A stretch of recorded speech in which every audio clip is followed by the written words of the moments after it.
In this video, we're going to look at a couple of correlations. One is love and the different hierarchies of love. The other is competency and the different hierarchy of competency. The third is brain. And then we can look at language and paradigms around these. So let's first look at the brain. So the brain starts off with the instinctive reptilian brain. And then just to simplify, we'll go to the rational brain. You could call this the rational sociopath. And then we move to the empathic brain, which is also the human brain. And then we move to the transcendent brain, which is the divine brain. So these are the levels of brain development. And we could look at the brain as the process of a bud flowering, that the bud is the reptilian protocol. And as it slowly begins to open, in the magnificence of a seed that is leaving its home, that shifting identity in the process of a new birth, of transcendence, that we have death, and the transcendent process. So we go from this core bud that is very dense. The reptilian brain is not very sensitive. It's highly sociopathic. The rational sociopath is highly manipulative and calculating. It's not very empathic and sensitive, other than to manipulation. So we move into the empathic brain, the transcendent, or the empathic brain, the human brain. We start to reestablish awareness, conscious human awareness of our interconnectivity as a species, because that awareness is obscured in the sociopathic and rational brain. And then we move towards transcendence. When competency is achieved, as a reptile, you move into the rational brain. In the evolutionary cycle, if you are incompetent as a sociopath, you die and you do not evolve towards the rational brain. If in the rational brain you are too irrational, you're too dysfunctional, then those with more functional sociopathic talents evolve and you die out. And if you are highly competent as a rational sociopath, you generate high levels of wealth and value, high levels of security and survival and security of survival. Now, it's only when the security of survival is fulfilled, when a key that is capable of unlocking that energy, that says, I feel deeply secure in my survival. Until that moment, the focus and the desire for love and belonging, the third in the hierarchy of needs, is not the primary focus. It may or may not get louder as you move in that direction, but once you have that sense of, I am completely and fully secure and I am competent in my security of survival, that's when the human brain comes in full focus, full force. And that's when the biggest ache, meaning if as an instinctive sociopath and as a rational sociopath, if you did not have any talent or ability to form meaningful friendships or relationships with family or others, then there is a deep emptiness. Because now I have the money, I have the skill, I have the competency, I have the security of survival. But my love and belonging continuum, my cup of, love and belonging is empty. And, I feel the void of that emptiness.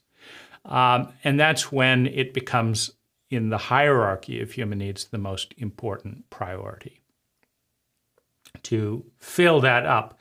Now, once you have a full cup of love and belonging, which requires psychological, traumatic, relational, certainly emotional competence, you then will create an abundance of love and belonging, which requires synergy. It requires cooperation, because you cannot create an abundance of love and belonging when you are surrounded by incompetent sociopaths who don't know what love is and sabotage your feeling of connectivity and theirs on a daily basis by believing and acting as if you are completely dissociated.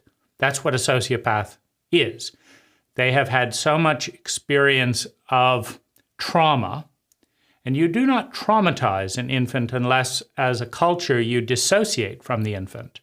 Now, we've done a masterful job of severe dissociation from our infants, to the extent that we even pretend that whatever goes on before language has little or no impact and no long-term meaning, because it doesn't have language in many cases. We basically say that the only thing that has any importance is language, which denigrates the entire instinctive templates that is teaching the infant how competent and how sociopathic is the cult around it.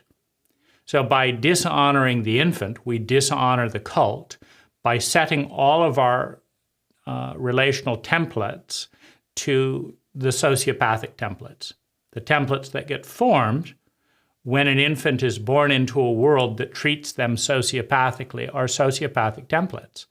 And then once we instill the sociopathic templates, we then go about shaming the child for demonstrating sociopathic tendencies, which is not empathic, it is further sociopathic behavior. And as a result, we end up feeling completely separate from one another. Now, feeling separate is lonely, is painful to an extent that is frightening. So you now have pain, loneliness, fear. And then when you shame feelings rather than honoring the truth of them, you now have pain, shame, fear, and traumatic dissociation. So you then ask the cult members to recover from that status quo. So if that occurs in abundance, you now release the state, love and belonging, which begins with knowing what it is. Because if we look at love and the hierarchies of love, the child needs, I need you. That's pretty much what totally determines the template of child love. Whoever meets the child's need will be needed by the child, will be depended on, will be attached to in a strong attachment that says, I need you. It's an attachment based on dependency. That is love for a child. Nothing wrong with it. It's child love. Adolescent love, I want you. I lust after you. I need to have sex with you, to fuck you. I need to have this and have these experiences. I need you. I want you. I desire you. Nothing wrong with it. It's adolescent love.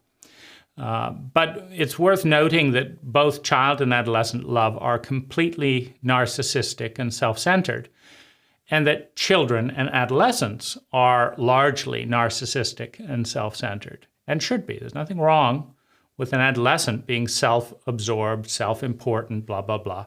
That's what they are. They're in a dependent state. And self-absorption helps mask them from and protect them from the terror of a very terrifying equation. And the equation that an adolescent has to deal with is dependency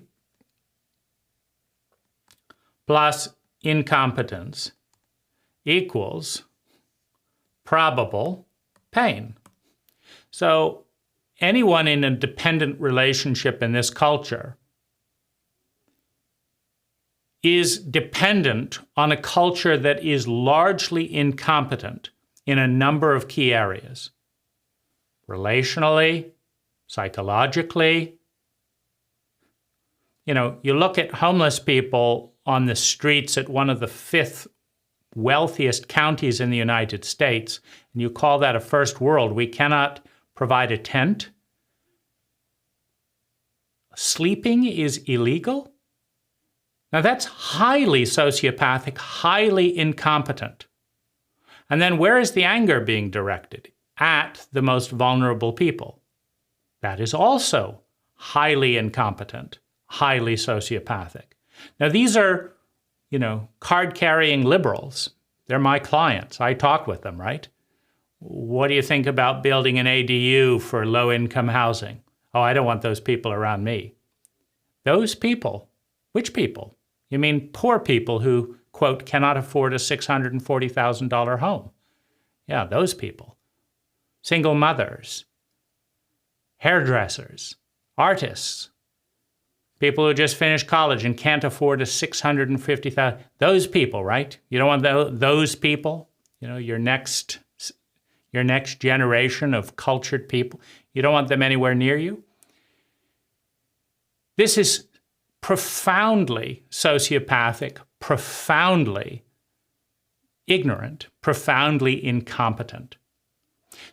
But an adolescent who's seeing this sociopathic behavior all around them in a dependent state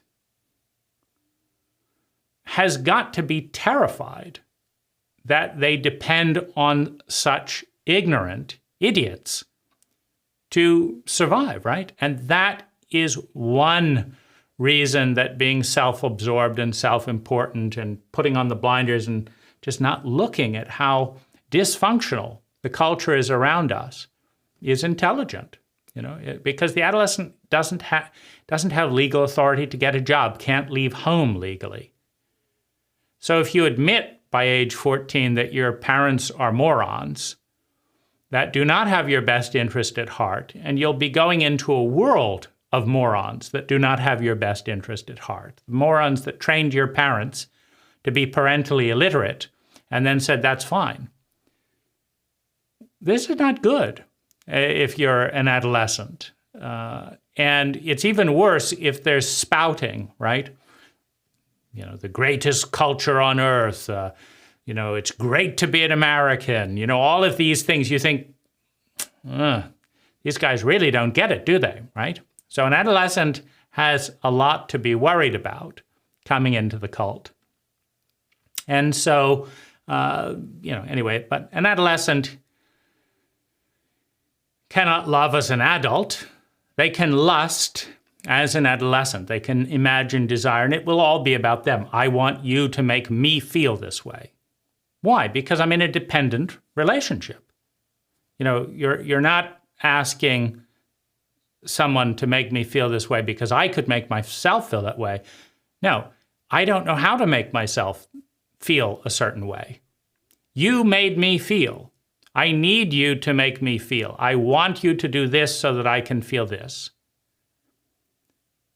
That's not coming from a place of independence, is it? Because if you're really independent, you just say, okay, I want to feel this, and I make myself feel that way. And I don't need to nag you or judge you or do anything. I just create.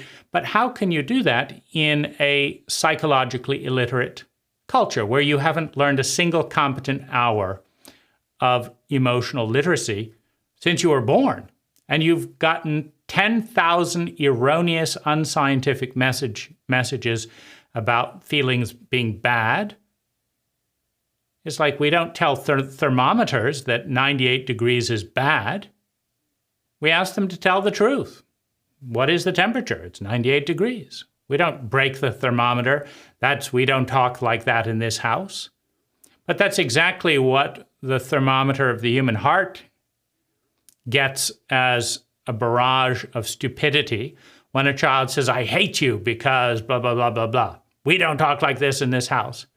Yeah, we just induce helplessness and trauma and rage and frustration and scarcity in this house, and then punish the children for sharing the fact that this always induces, in certain personality types, feelings of hatred. We could just say, of course you hate me, because we have a dysfunctional culture. I'm doing the best I can, but it's hardly very competent. And you're dependent on me. You can't do anything better, and it feels like shit. Of course you hate me. Tell me about it. At least I can be competent enough to listen on a 1 to 10 scale. How much do you hate me? What's the biggest thing that I do that leads to you hating me? Oh, you did this, and then you did this, and then you lied, and then you said I should tell the truth, and then you hit me when I told the truth, and blah, blah, blah. God, yeah, that's pretty incompetent. I'm a schizophrenic, incompetent parent in a schizophrenic, incompetent culture, and you hate me. Surprise, surprise. And I apologize. I wish I knew better. I don't. It's not your fault. Well, they'd probably hate you a little bit less instead of fuming that they can't even exercise the First Amendment at home. The first thing they learn at home is there is no such thing as free speech. There's such thing as free slaps and free humiliation by the giants that don't even have the decency to acknowledge their hypocrisy. So, that's love of a child and adolescent. Now, as we move towards adult love, something that none of us have gotten any training in, what is it? What is it? What is adult love? Let's start with a decent definition. It is loving enough to care, caring enough to take time, taking enough time to see clearly, seeing clearly enough to understand the pattern. Understanding, meaning putting oneself to stand in the other person's position, understanding enough through mirror neurons to empathize. Because you do not understand someone until you can empathize with them. If you think you understand someone when you are attacking them and have no empathy, it just means you don't understand yourself or them. So it's seeing enough, taking enough time to see enough to understand. It's understanding enough to empathize. It's empathizing enough to attune. If you are competent and are not a sociopath, and you empathize with someone's deepest pain, you don't do nothing. That's what a sociopath does. Or a rational sociopath may exploit someone's deepest pain for a media picture or whatever. It's like a journalist, a rational sociopath, may see someone in tremendous pain and say, oh, I could make 10,000 capturing this photo. I'm not going to go help the person. I have to put making lots of money in my reputation first. Screw the kid, right? I'm going to get just the right photograph. That's rational sociopathic behavior, and it's highly rewarded in a rational sociopathic newsroom where it's clearly understood that the audience wants to buy adrenaline through shock, suffering, and outrage. And so the job of a newsroom is to provide the audience with their drugs of choice to distract them from the misery of their lives, and for which they will be paid large sums of money and fame, because they're providing what the audience wants. So you attune.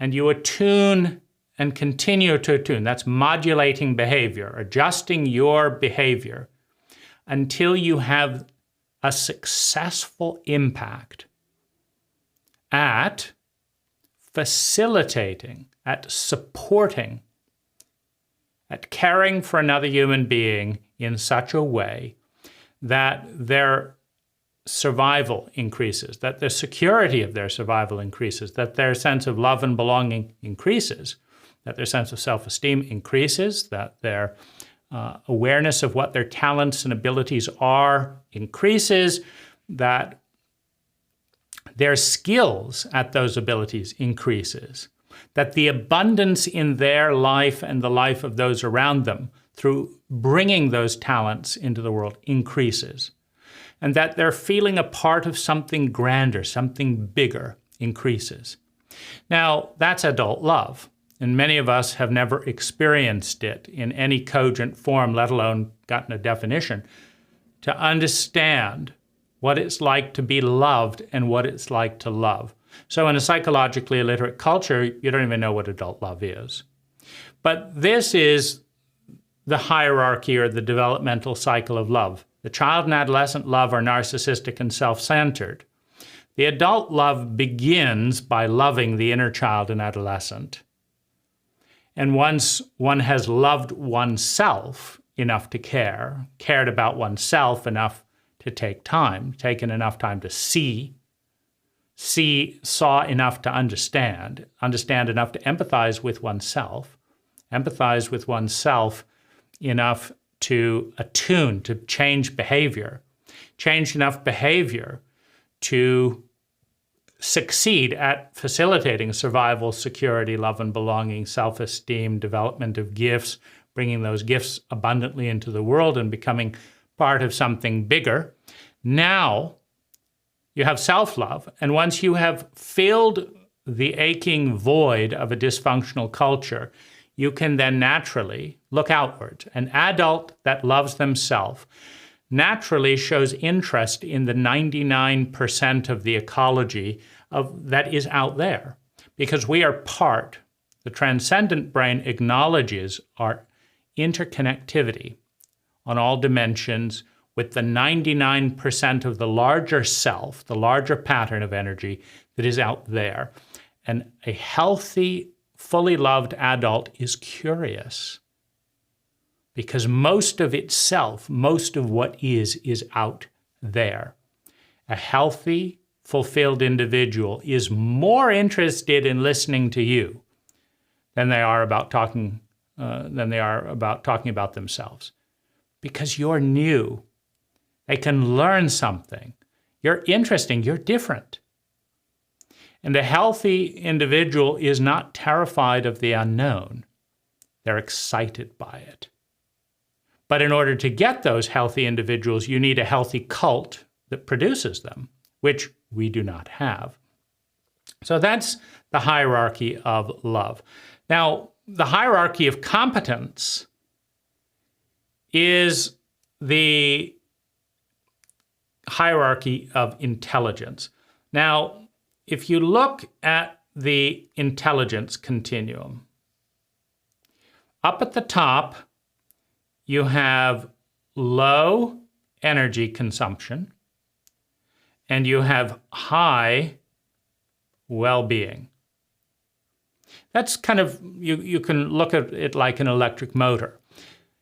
If you think of an intelligent electric motor designer or an intelligent gasoline motor designer, how intelligent is, how good is, and how competent is the designer of this motor? Well, the motor that puts out more torque, that drives 1,000 pounds of weight further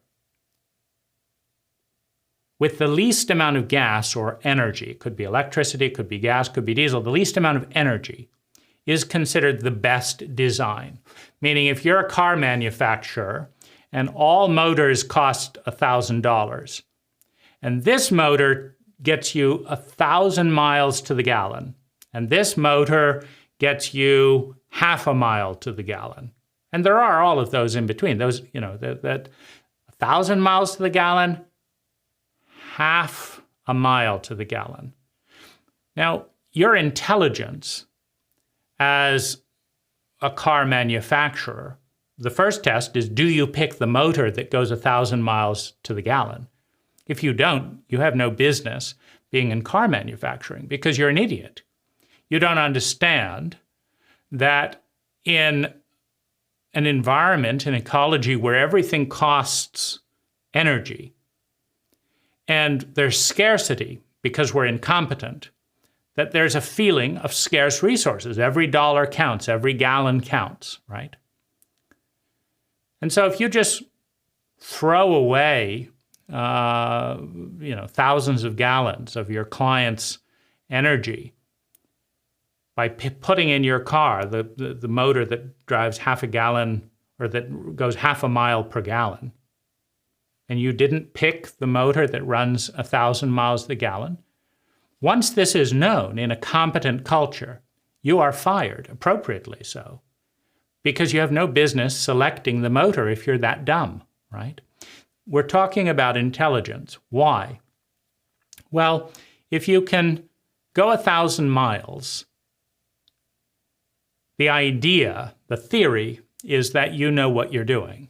Now, this is a theory, of course, but the theory is that you know what you're doing, and that if you can go 1,000 miles knowing what you're doing with only with only a gallon, that you're going to be better off. You're going to have higher levels of well-being. Now, if the hypothesis is that you are a moron, then you'd probably be better off with the engine that only takes you half a mile in the wrong direction per gallon, because then you might not be as far off course by the time you discovered that you're doing it wrong again, right? Because speed is only an asset if you're intelligent. If you go if you project your body at 200 miles into a brick wall, the speed is a liability because you're too incompetent to understand that your body is not going to come out feeling better after hitting a brick wall at 200 miles an hour. Meaning you're too dumb to know that you're dumb, unfortunately, which is a very common state for all of us. We're too dumb to know that we're dumb. If we get speed or get power, like if we don't know what to do with our money and we destroy our lives with it, many lotto winners have more miserable lives 5 years after the lotto than they did before winning the lotto. So how does winning $100 million ruin your life? Well, it doesn't ruin your life. What ruins your life is the incompetence in a cult based on lies and delusions about money. You see, because there's 1 million advertisers that are all going to lie to you. They're all going to say, if you spend money on this, you'll be happier. And every one of them is lying. Now, if your cult has not taught you how to spend money, and when did you get that lesson, then you don't understand that you can spend 100 million to make your life worse. Because you don't understand the difference between ways to invest money that create well-being and ways to invest money that ruin people's lives. You think that giving $10,000 to a heroin addict is going to really, this will be the moment where their life turns around. Well, this is the moment they wake up dead in an overdose, right? You don't have the competency. So if we had the competency, then the majority of lotto winners would be better off 5 years later. But we don't have the competency culturally to tell people the truth that money does not directly lead to happiness, that competency does. And we also don't have the competency to teach people how to spend money.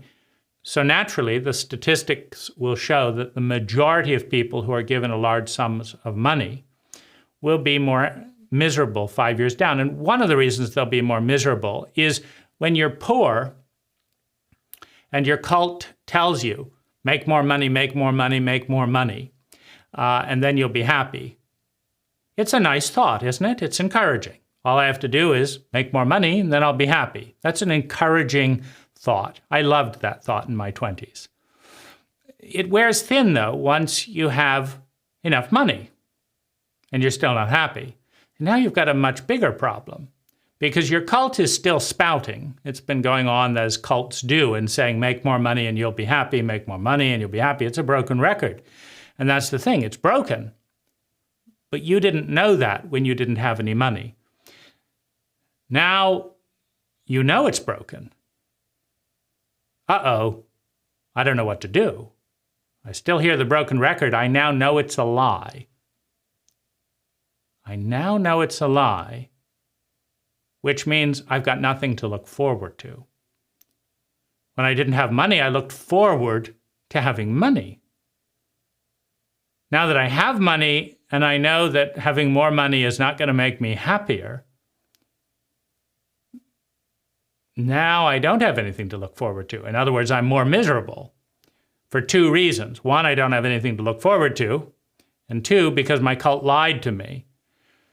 And three, because I'm invisible. Because everyone else in the cult is still living the lie. In other words, they look at me and say, oh, I wish I could be like you. And you think, I've got manipulative relatives. I feel pressure.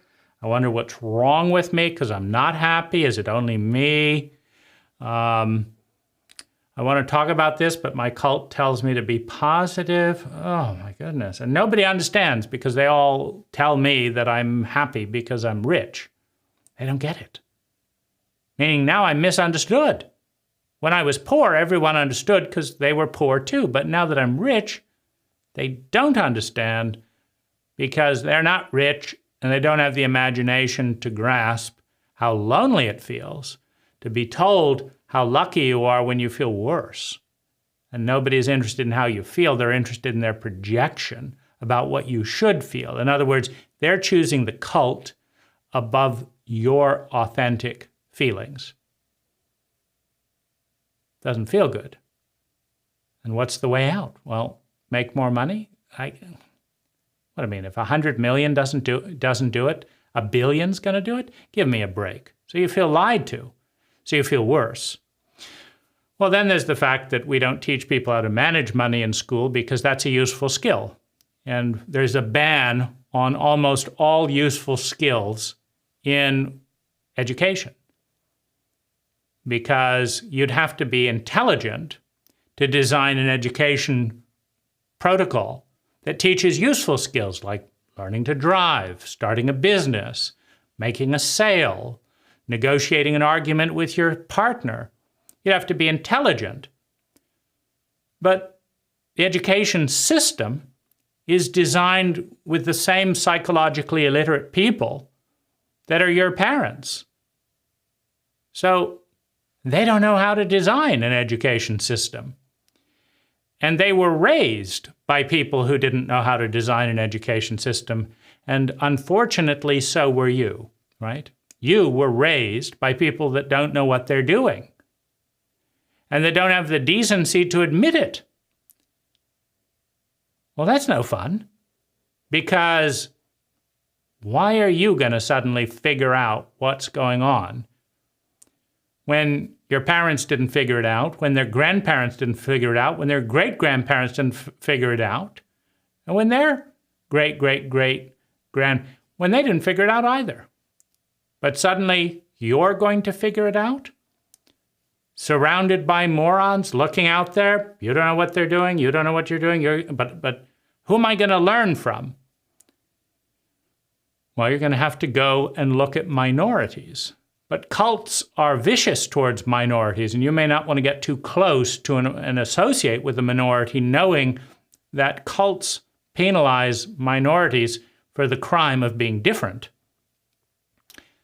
And if you spend time with and appreciate minorities, you'll be different too, because cults don't appreciate difference. They appreciate normalcy. They appreciate self-referential cult-like behavior. So you're going to risk it? Look what they did to the blacks. Look what they did to the Scots when they first came over. Look what they did to poor people. And you're going to associate with minorities? Look what they did to homosexuals, right? Look with it. You're gonna spend time with the people who have been most persecuted by an ignorant majority, who has the vote, who has the law of mass. It may be ignorant, but it's still the law of mass. A bowling ball always wins when it collides with a pinball. The pinball goes flying, even if the pinball was heading in the right direction, and the bowling ball is too dumb to know that it's dumb. When they collide, pinball goes flying, bowling ball continues its trajectory, often over a cliff, because the majority is always wrong. The majority is always wrong. And the majority usually lacks the decency to admit it, and in almost all cases lacks the intelligence to acknowledge that it doesn't know what it doesn't know, and therefore is operating on ignorance. So we have the brain, we have love, we have competency. Competency is correlated with intelligence. Intelligence is correlated with the efficiency with which energy, time, money, and natural resources is transformed into sustainable well-being. A highly intelligent person consumes very little time, money, and natural resources while generating high amounts of sustainable well-being that ripple out. Now, why is it important to ripple out? Well, first of all, once you transcend the reptilian sociopathic brain, you have empathy, right? Now, an empathic person who's in total luxury and joy, just had their orgasm, an empathic person cannot look out the window of their Rolls Royce and see beggars with amputated arms and say, isn't that nice? Isn't that nice? How lovely. Just warms my heart to see how cruelly and incompetently my fellow human beings are. Let's go to the next street. Oh my goodness. Oh, they've got 6-year-olds being raped. Wonderful, wonderful. Just warms my heart. Here, let's have another glass of champagne. A sociopath can do that and does. Perhaps this even elevates their enjoyment. By contrast, see, look at me and look at that molested 6-year-old. It's a scarce world. There isn't enough. Why? Because there isn't enough intelligence. There's not enough competence. Now, this is very important to understand. A finger has enough atoms to power the planet's cities, right? If we knew how to create nuclear fusion, we just don't have the competence right now. If we knew how to create fusion, one finger could power the entire Earth's cities for the next 1,000 years. That's how much energy there is all around us. We are bursting with an overabundance of energy. The problem is we are not bursting with an overabundance of competency, of intelligence to access the energy. So we haven't figured fusion out yet. Now, 1,000 years from now, if we haven't killed ourselves, this planet will be flooded with electricity. Safe fission and fusion and solar and wind. There will be so much electricity. I don't need it. I don't want it. I'm not going to pay for that. It's all over the place. Robots are making more electricity. That robot paid for itself a decade ago. It just keeps creating electricity. We don't know what to do with it. It just stores them in these giant batteries, and people can plug their phones and devices in, but there's 1,000 years of electricity just stored in giant batteries. What are you going to do with it? The robot's still doing it. It got the code 100 years ago and just making massive amounts of electricity and repairing itself. It's incredible. Nothing for people to do. There's too much electricity. There's all these currencies floating around. Everyone's got way more food. I mean, do we all want to get fat? We're just not at that state of superabundant competency. And so we're in pain because when you have incompetency, one of the correlations is scarcity. The more incompetent you are, the more scarce resources are, right? So back to that, kind of piece though, to be empathic, to be a human being, not a reptile, you care about the people around you. An empath cannot enjoy life fully, surrounded by misery and pain. A sociopath cannot enjoy life fully because sociopaths don't have feelings, right? So they can't enjoy it. They can have the idea, they can have a sense of release and pain and all that, but a sociopath does not get to enjoy life very much at all. A sociopath is incapable of love. So there's a competency of maturity and development. So it all hinges on intelligence and competency. They run a parallel line. Competency is demonstrated by the efficiency with which energy is transformed into human well-being, and intelligence is measured by the efficiency with which energy is transformed into sustainable well-being. Why? Because every intelligent person wants to feel good, short-term and long-term. In other words, we all want to feel good sustainably. That's what we all want. And the antithesis, we all want to avoid feeling bad chronically.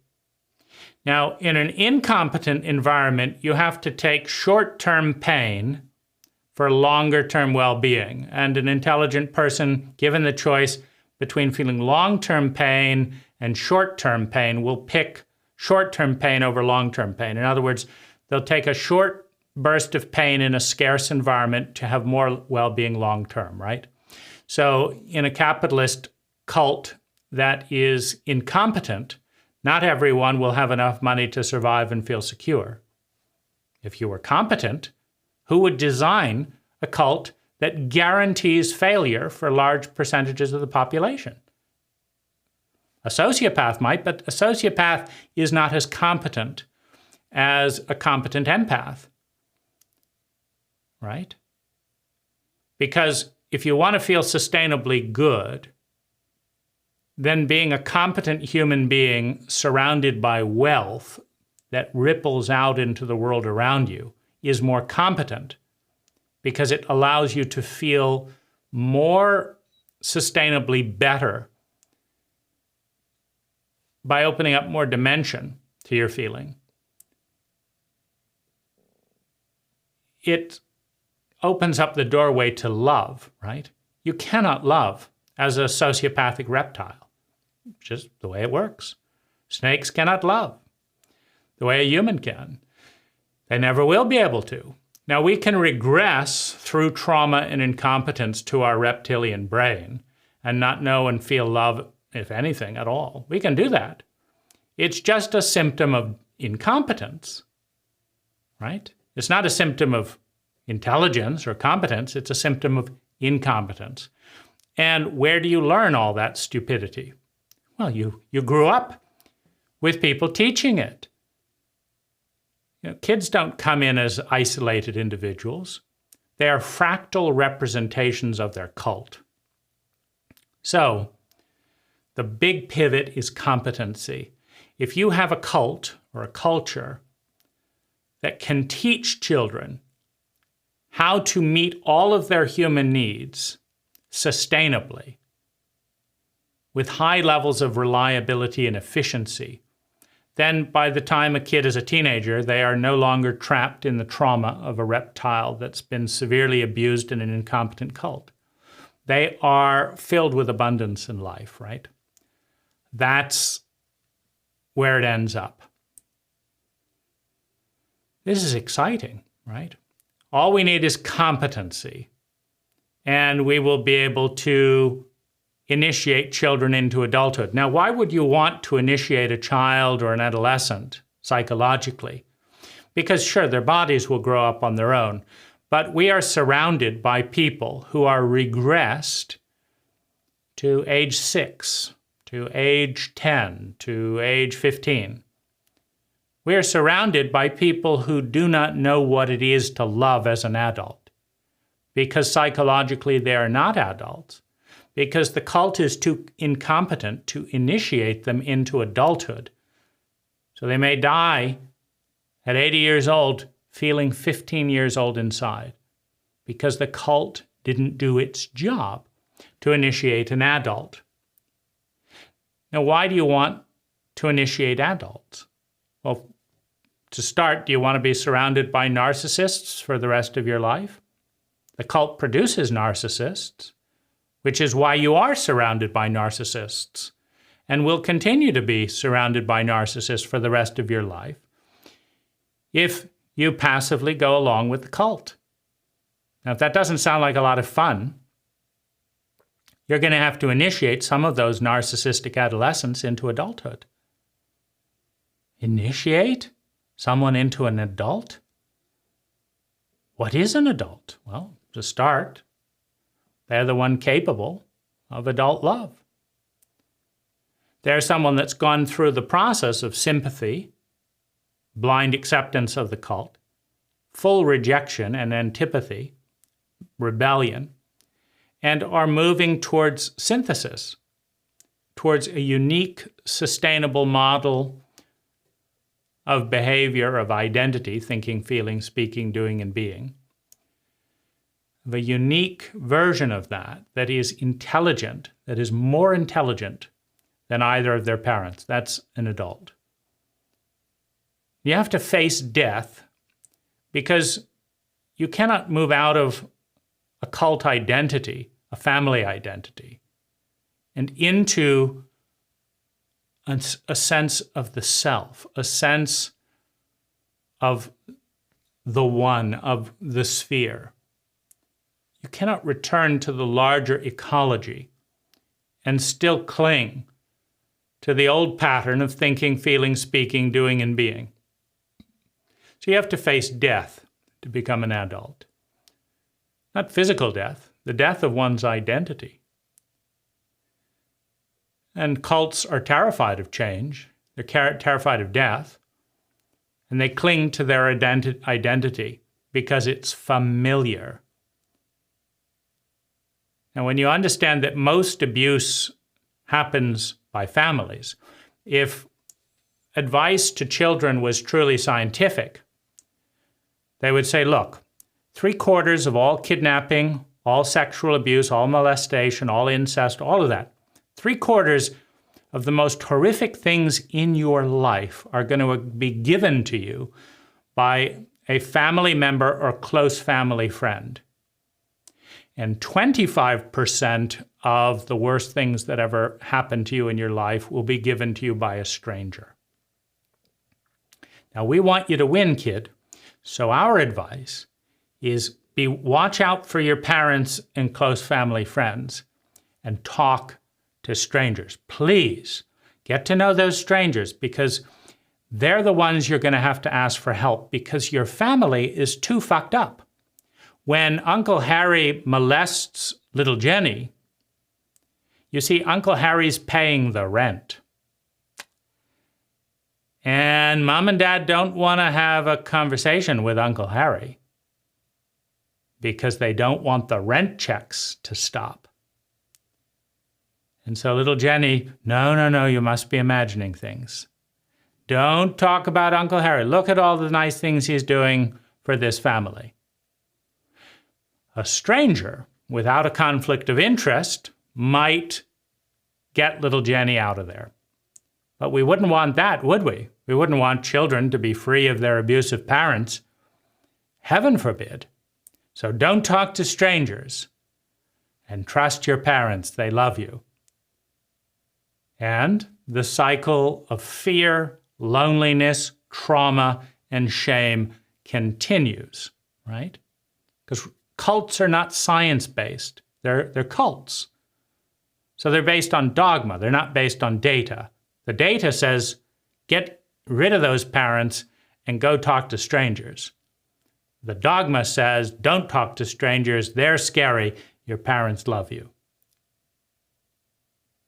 You know, well, do you follow the data or do you follow the dogma? Well, evolution is pivoted. You de-evolve. That's called evil. You de-evolve. It's the opposite of live, evil, when you follow the dogma and fight the data.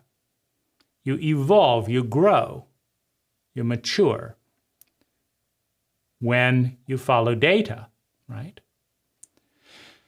Cults are not based on data. They're based on the politics of ignorance and fear, which are largely lies.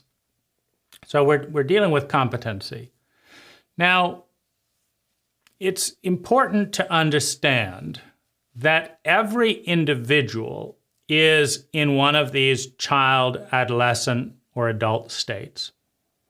That someone who doesn't know how to care for themselves and that looks at the world or their government or their political party or their partner as a parent.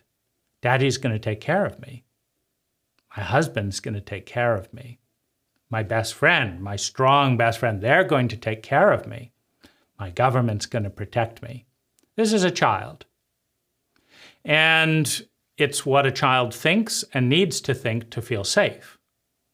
Because the truth that your government, your family, etc., is largely incompetent and may not take care of you, may in fact abuse you, is too difficult for an infant to deal with. So they go along with the lie. Now, as you move into adolescence, you can start to afford to look more clearly. And so you say, fuck this. You're a hypocrite. You're this, you're this. So you have antithesis. You have the wholesale acceptance of dogma in the infant and the child. And you have the antithesis, the rebellion. Now, you know that you're dealing with some problems in Western culture when the rebel, Lucifer, was chucked out of the garden, right? See, Lucifer pointed out God's hypocrisy. And God, in a patriarchal culture, is the head of the table. See, Lucifer couldn't bear to see the lies ruining his dad. He didn't want to stay silent. He piped up and was thrown out. That's the black sheep in every family. Now, the black sheep can be a literal child. It can also be a persona in the self. You know, your most honest part says, this isn't right. This isn't right. That's the bit that gets thrown out. Shut up. Shut up. This person has a Ferrari. This person's got money. We need money. Get the fuck out of my body, truth. I don't want you. I don't want you to ruin the delusion, to ruin the mystique, to ruin the dogma by pointing out that the emperor has no clothes. Because the emperor is a sociopath. The emperor is an adolescent and will punish me for diminishing their self-importance. Because adolescents cannot love. They can only pursue things manipulatively for their own agendas. And their agenda is to look good. So if you point out that the emperor has no clothes, you will not be useful for their agenda, and they'll throw you out on your ear. And then where will we be, truth teller? So pamper the adolescent. He may be a fool, but he's a fool with a Ferrari. And that's what we need right now. So the truth gets thrown out. Now, this also relates to another important kind of continuum, which is the continuum of prostitution. Because a prostitute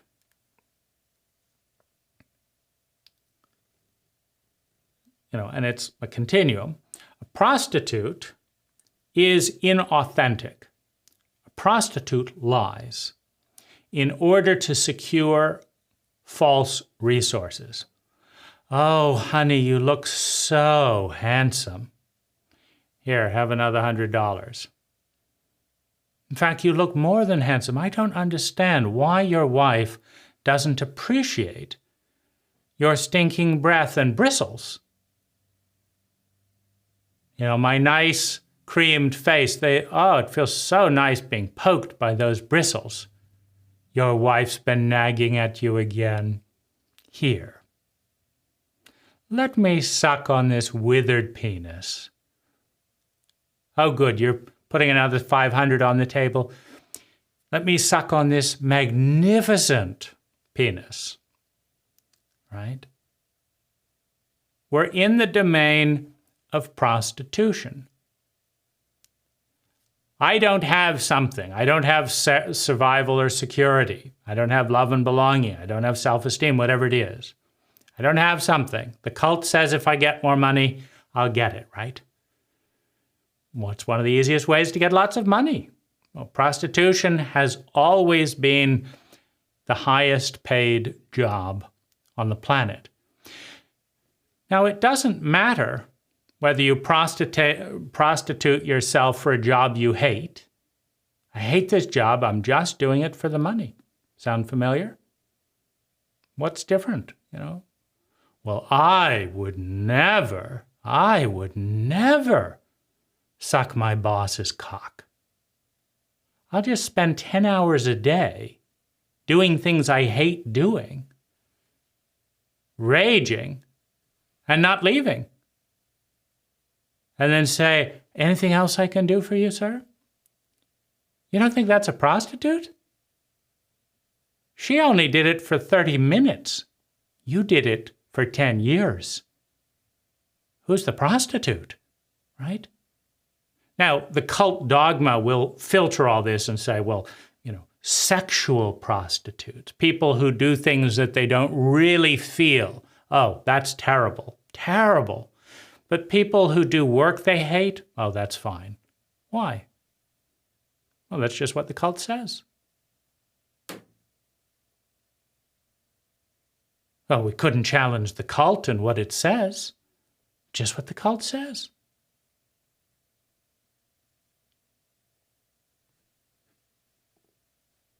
You live with someone because they're a dentist? Because mom said she makes more money? Dentists make a lot of money. Ooh, they're a dentist. I want to go on a date with this person.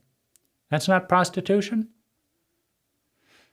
In scarcity and or states of dependency and the like, when you're in survival and have not reached security of survival, you are always in a state of fear and pain.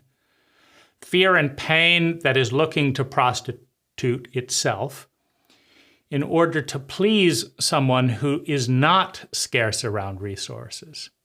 You want to please someone who is abundant in the area that you are afraid, in the area you are scarce, around survival and security.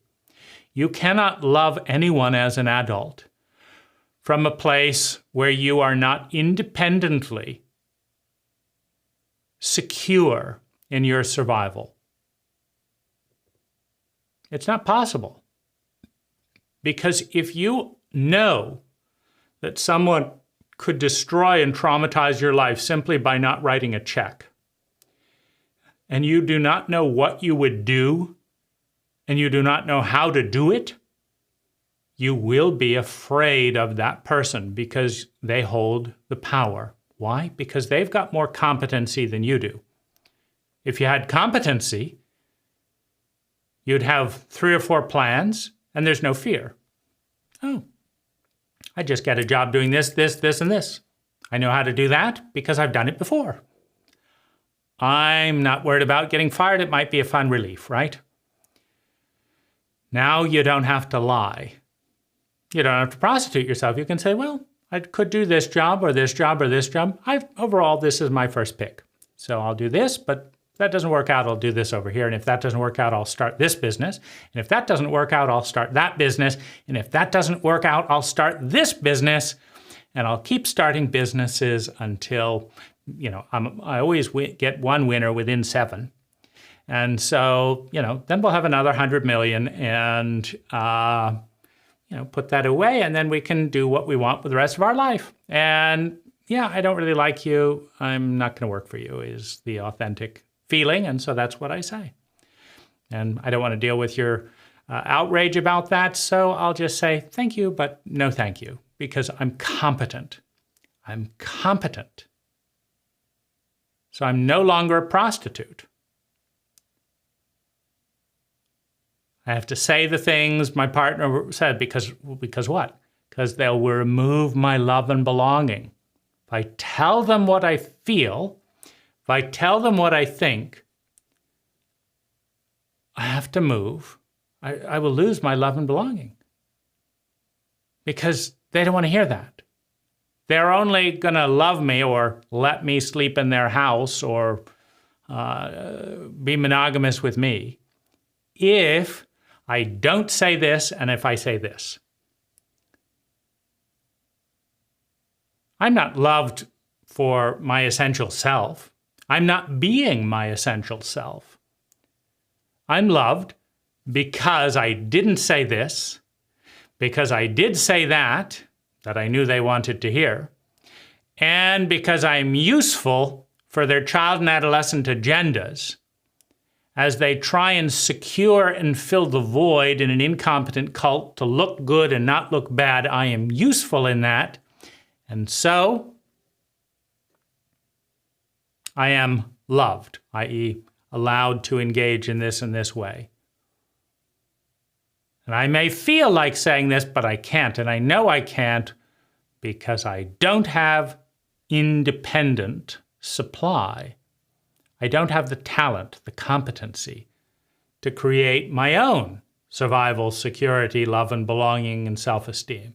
I would be devastated. I would be devastated if they told me I was a shit. I wouldn't say, oh, what a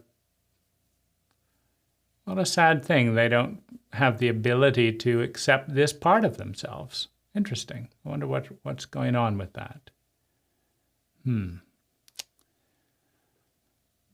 Well, all right. See you later. I'm going to go create love and belonging beautifully over here. I'm going to create survival and security over here and over here. In fact, I already have survival and security. I'm going to go create some love and belonging over here. I like that even better. And maybe next time you'll learn how to do it, right? So that's someone competent. They don't need to be a prostitute because they're not dependent. Anyone who does not know how to meet their needs, emphasis on the word need. Breathing is not optional. The need for survival and security, love and belonging, self-esteem, the gifts, abundance, and becoming part of something bigger. Anyone who does not have the competence to meet their own needs in multiple ways, alone and with others, will have volatility. And they'll have high volatility in an incompetent cult. So I don't know how to meet my needs.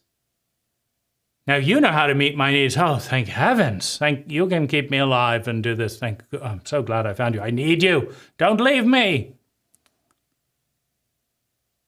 But then they leave. Now in an incompetent cult, the people who know how to meet your needs are few and far between. So you start gasping for air, right? Oh, please, can you meet my needs? I can't meet my needs. Can you meet my needs? Please, somebody meet my needs. Why? Why does someone else have to meet your needs? Because I don't know how. Why don't you know how? My cult didn't teach me. Why didn't it teach you? Because it's an idiot, right? My cult doesn't have competency to teach its children and adolescents how to initiate into adulthood, how to face death, how to question the cult, how to go. I haven't met many adults competent enough to teach me how to be one. It's a sad state for a majority of people. So then I'm desperately looking as a child or adolescent. Please, somebody meet my needs. What do I have to do for somebody to meet my needs? Well, you just have to say that blue is red and green is silver and do this, this, this, and this, and then be criticized for not doing it perfectly, and I'll meet your needs for you, or I'll promise I will. Then you go crazy and rewire all your language and do this and this and try and fit. I did it perfectly. Nope, you didn't do it good enough. Or, yeah, you did do it perfectly, but I lied. I don't know how to meet your needs either. I'm just a sociopath, and I saw you were desperate, and so I lied to you because you're in a child state. See, children always think their parents are right. So if you meet a child, you can lie to them. And sociopaths know this. They look for vulnerable children, literal children or children in adult bodies, and they prey on them. They exploit that to meet more of their own needs, because that's what sociopaths do. A crocodile doesn't attack the couple. Couple's walking along the Louisiana River. Crocodile says, it's pretty good odds, but what if they had a taser or a handgun, But there's a 5-year-old, and he's 10 feet behind.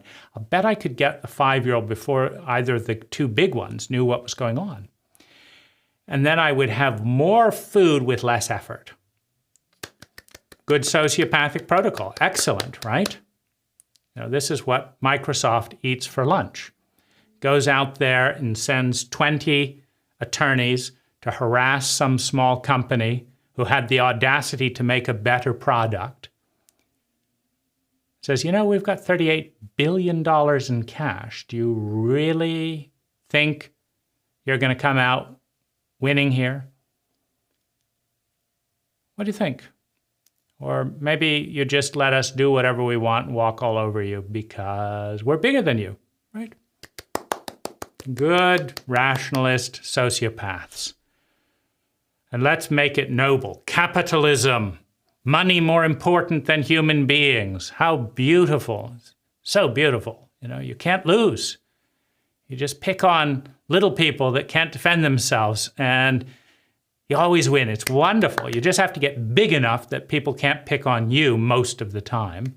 And then you can pick on all the little people you want. And everyone, including your shareholders, will tell you how wonderful business people you are because you destroyed superior products with people that weren't as big as you.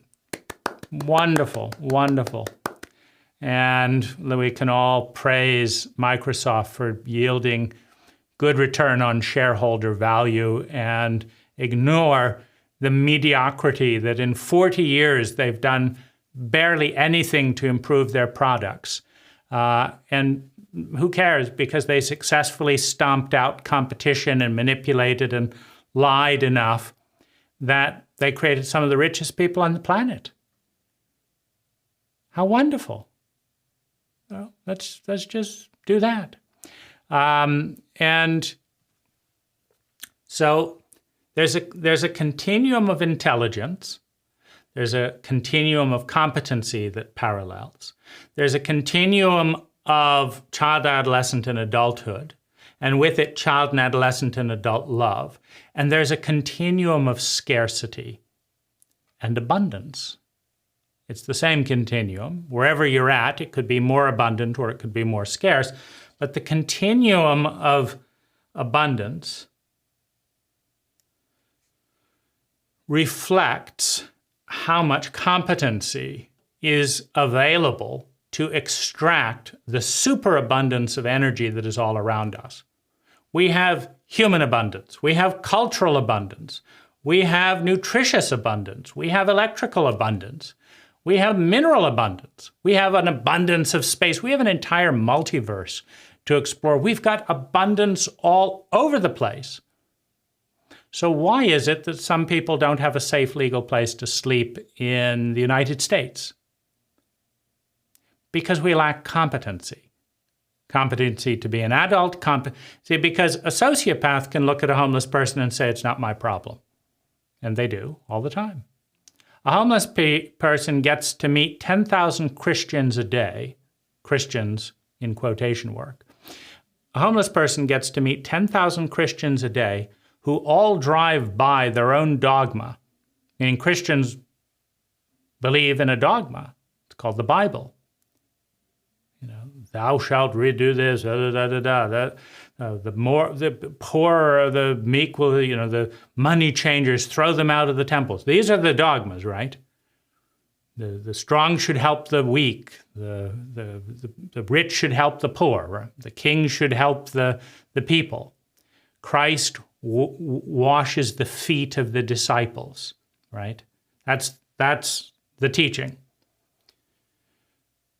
Are you a Christian? Yeah, I'm a Christian. You just drove by that homeless person. Yeah, I've got to get to Nordstrom. They're going to close, and they've got a sale for my 75th pair of shoes. I thought you said you were a Christian. I am a Christian. Don't you understand? I have to get to Nordstrom. Get out of my way. Hurry up. I'm a Christian when I go to church or when I say I'm a Christian, but I'm a shoe addict the rest of the time, and get out of my way. See, a homeless person has to watch 10,000 cars driving by them, people looking out and seeing them there. And they have to say, those people think they're Christians. Well, are they nuts? Who's the poor? Is it not obvious? Right? You believe the Bible. You want to invade another country because they're not Christian. You think the Muslims are the problem. Is there anyone stopping you giving a legal tent to someone in your town? The Muslims, they wouldn't let you provide shelter for a 78-year-old woman who couldn't afford rent during coronavirus? The Muslims wouldn't let you be a Christian? This is absolute stupidity. But it is sociopathic behavior that is consistent with incompetence, scarcity, children and adolescents in a self-absorbed state that are being fed lies by advertising companies that all they need to do is buy another pair of shoes, and then the daddy will finally love them. The ache will finally go away if they just buy the blue color of Gucci shoes, right? It's the blue one. I know it. The advertisers told me. I know they lied with the yellow ones. They lied with the pink ones. They lied with the striped ones. In fact, I've spent a good $100,000 on lies just in shoes alone. But this time I know it. My luck's going to change, says the Vegas gambler. It's going to change. This time, double or nothing. Roll the dice. They lied again. See, a child can't grasp the sociopathic nature of their protectors, of their spouse, of their parents, of their government, of the reptilian people produced in a dysfunctional cult of scarcity, pain, and fear. Because the more scarcity, the more pain. The more pain, the more fear. Scarcity, pain, and fear go hand in hand. The more pain and fear, the more trauma. The more trauma, the more the reptilian brain comes online. The more the reptilian brain comes online, the more sociopathic behavior. So the pivot is competency. Now, in order to be above average in any form of competency, you must diverge from the herd. As long as you're going along here with the majority, you cannot be extraordinarily competent. You have to diverge. You have to deviate. Now, a deviant is a horrible word in American cult memes, right? They are deviant. You know what that means? They're not normal. Oh my goodness. They might be parentally literate. They might be traumatically literate. They might be empathic. They might be transcendent. Don't want to be anywhere near those. We are normal. That's a deviant person. Now, to deviate means to diverge from the majority. Now, the statistics in any intelligence dynamic, any cult in history has a bell curve like this. Now, at the back of the bell curve, you have the most stupid people in the cult. And at the front of the bell curve, you have the most brilliant people of the cult. Both of them are minorities. You know what a minority is? It's a deviant. From what? The majority. The majority is here. The bleeding edge of innovation is always occupied by a minority, by a deviant.